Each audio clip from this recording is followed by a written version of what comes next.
Or another thing for Adam, naming the white cop in the movie James Coffee. Oh yeah, well that's the big selling point. You get Coffee and Kareem. I love that play on words. I was telling Sarah about it all week leading up. I'm like, can't wait to watch Coffee and Kareem. And then like the day came, and I'm like, I'm watching Coffee and Creamer. She's like, you mean Kareem? I'm like, I fucking forgot the name already. Oh my god, that's funny. Coffee and Creamer.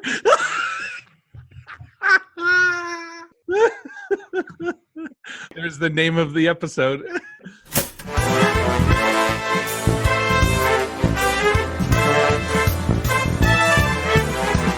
Alrighty, welcome to Movie Toast News and Reviews. This will be another review episode. My name is Tommy. I am your special guest host for today.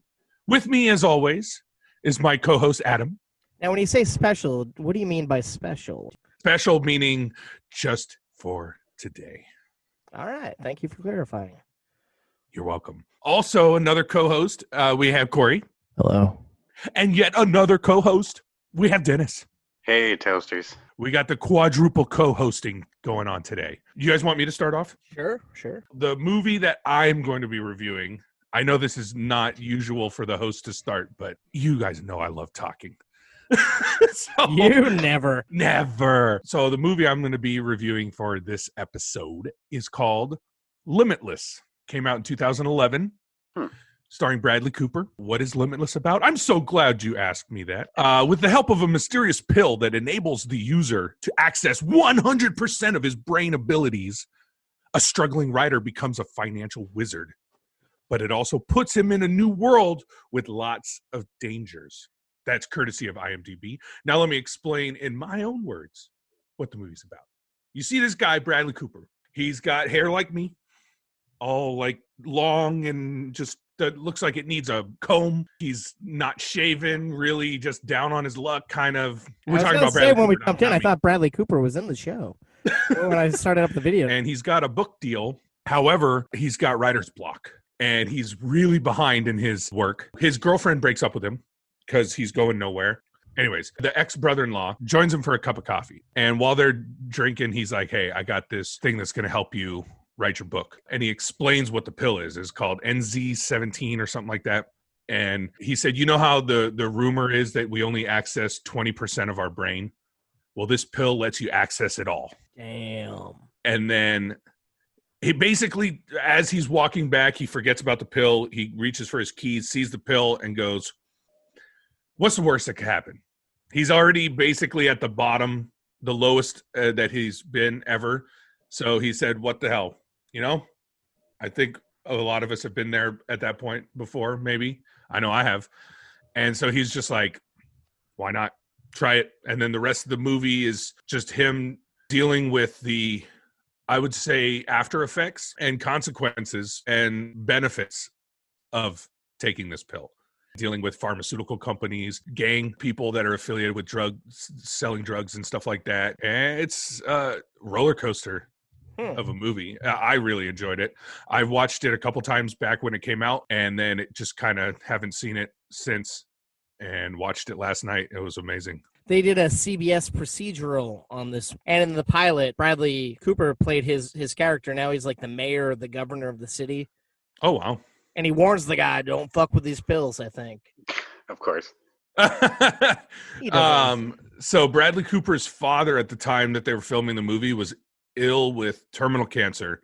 And so Cooper was relieved that the movie was shot in his hometown of Philadelphia so that he could be closer to his dad every day and check in.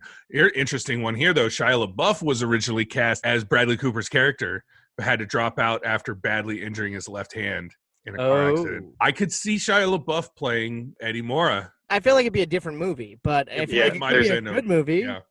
There's no way it would have made as much money. I can tell you that right now. Just putting Bradley Cooper's face in the poster of that thing, that alone is going to get a lot more people. Because this was around the Hangover, like after Hangover 1, right? Or this is after Hangover, 2011. Yeah. Wait, that's funny because I watched The Hangover. Oh, shit. Oh. Yeah, a double Cooper kind of day. Yeah, well, let's use that as a transition over to Cory. What did you see this week? I watched all 3 Hangovers again. Nice. I'm just going to do them all in one go because Yeah, I wanted to see if the second and the third one were still as crappy as I thought they were when they came out. No. Yes. And they are. I feel like you guys are on the same page. Me and Tommy are on the same page. That's You right. guys like the second and third Hangover? They're tolerable. I love all the Hangovers.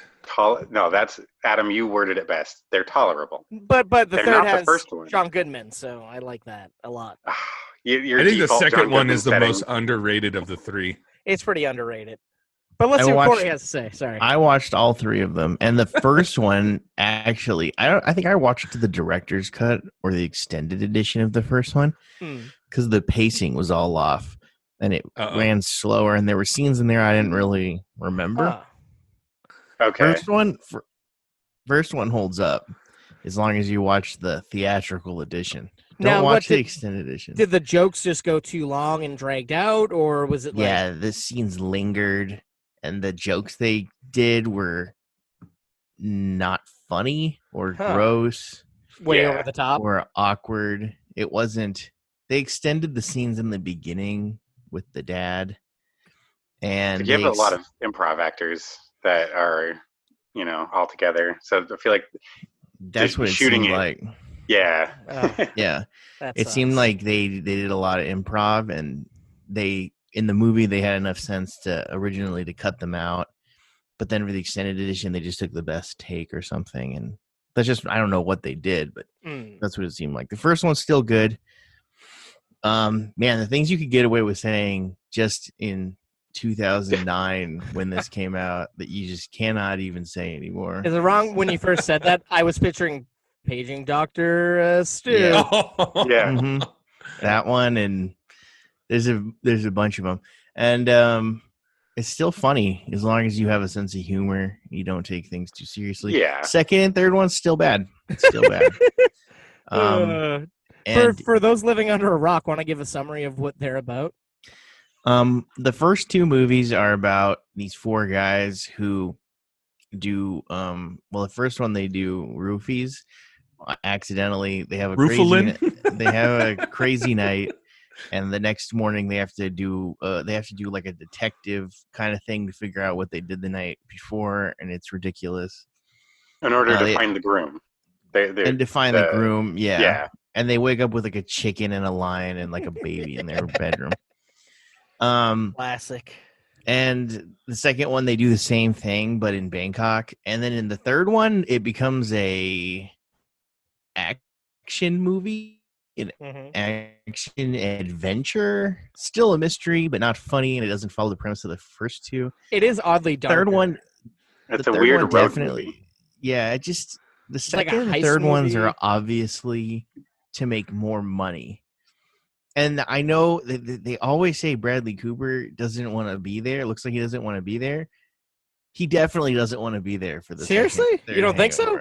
No way. You don't think he likes being in like Thailand and Mexico? I mean, maybe on his time shooting them, but is it noticeable that he's just miserable, or he's just? I mean, his characters are reduced to him just being like a grumpy old man, and I don't know if they wrote him like down or if he just didn't want to do it. Bradley Cooper. Oh, the Limitless guy. Yeah. Because he seems in the first one, he seems so much more like this is a dude who's hungover, who's trying desperately to accomplish his goal.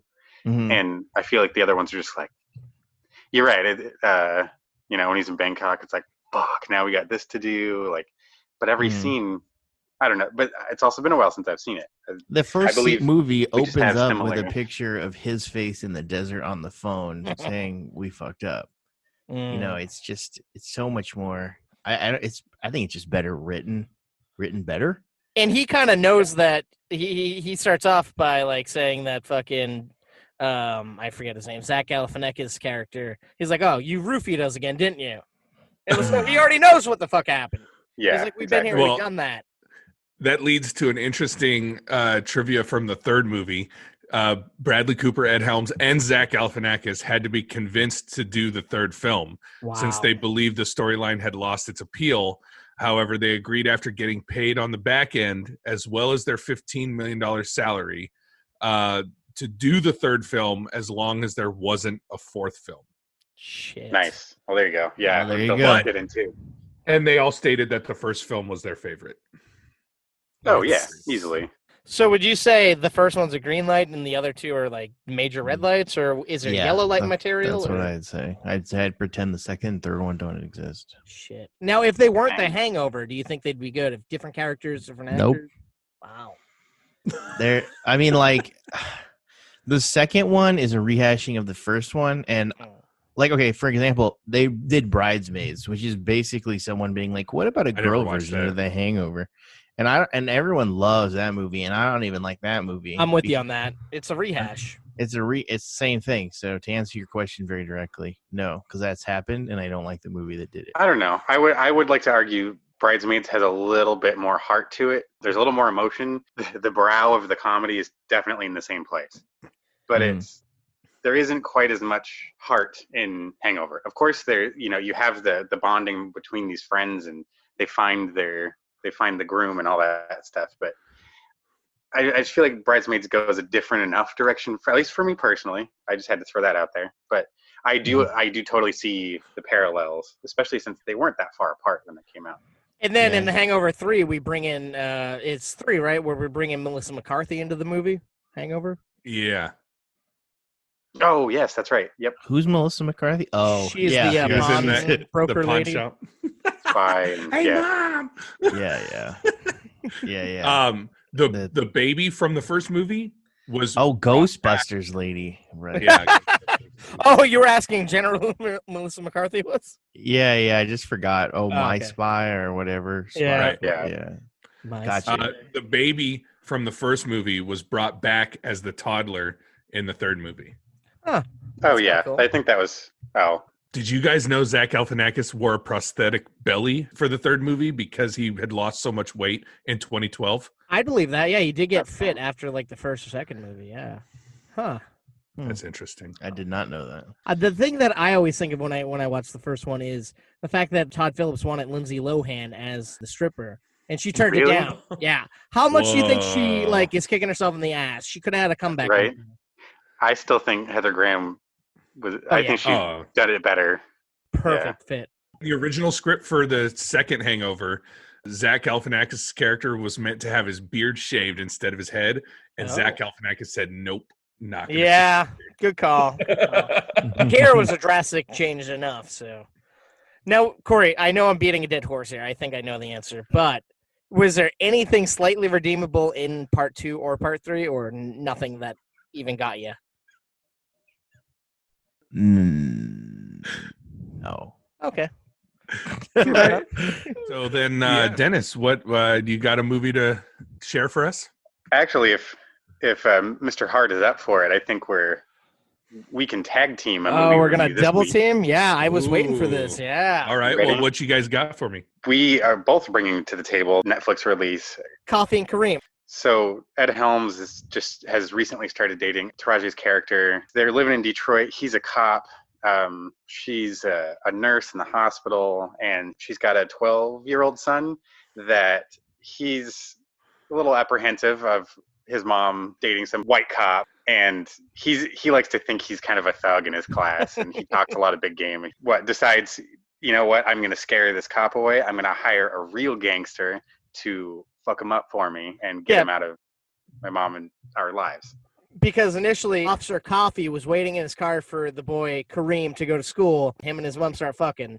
The door's not closed in their room, and there's a fucking flash. Something runs by the door, and Officer Coffee's like, is Kareem home? And she's like, no, he's at school. And he just keeps saying Kareem. And like, she's like, can you stop saying my son's name when you're inside of me? And like, so pretty much the boy saw the two fucking, and he's like, nope, you're not going to do that. And he's just telling his friend all about how he's going to get revenge on him. Wow. So he has Officer Coffee pick him up at school because he's going to pick something up from a friend of his. And they're in like a seedy part of town, and he's going in to meet the friend, but it's this rapper who became like a drug pusher. The boy walks in, he's live streaming. He's like, hey, you guys know this is your boy Kareem, that white guy that's fucking my mama. I'm going to get revenge on him. So he goes in, and he witnesses a cop tied to a chair, and being shot and killed, and then they notice the boys there, and after some gunshots go off, Officer Coffee goes in, and we realize he's not that great a cop. No, he's a terrible cop. Early on, you see him get demoted to being a traffic cop in a neighborhood that doesn't have any traffic. Was the kid pretty funny? Yeah, he was hilarious, I thought. Yeah, I would say there's only a couple times where when he really needed to be acting, that it kind of, but the comedic stuff he handled like a champ. Pretty much the boy is a badass. And Ed Helms teaches him you don't always have to be a badass. Okay, so since Hangover, I liked Ed Helms in The Hangover in 2009, and I liked him a lot in Cedar Rapids in 2011.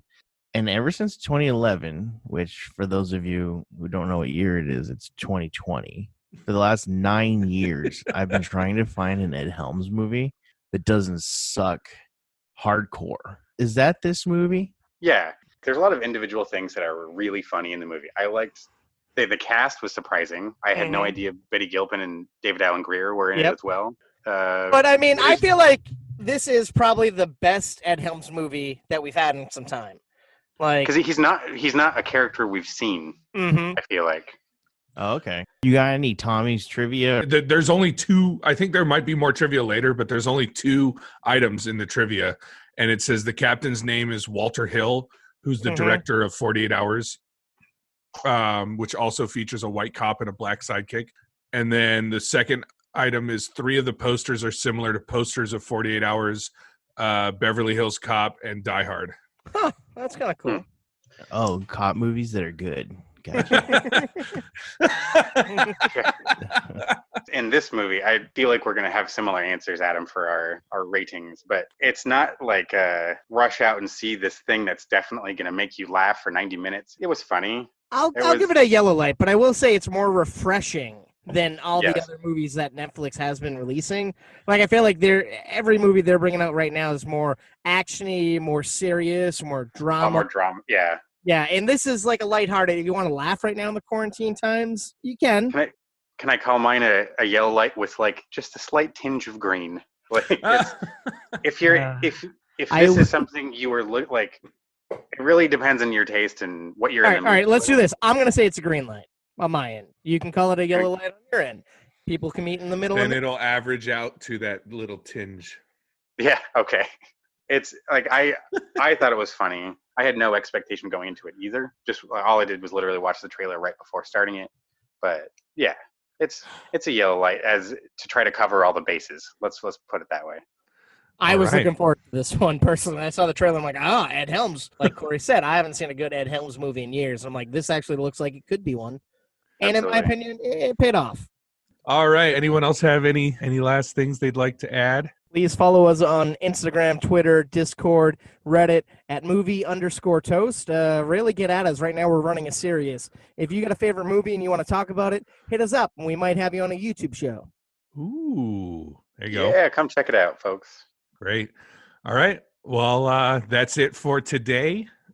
Stay tuned for our next episode. And you guys stay healthy. And Dennis? Stay toasty. There we go. That's not forced at all anymore.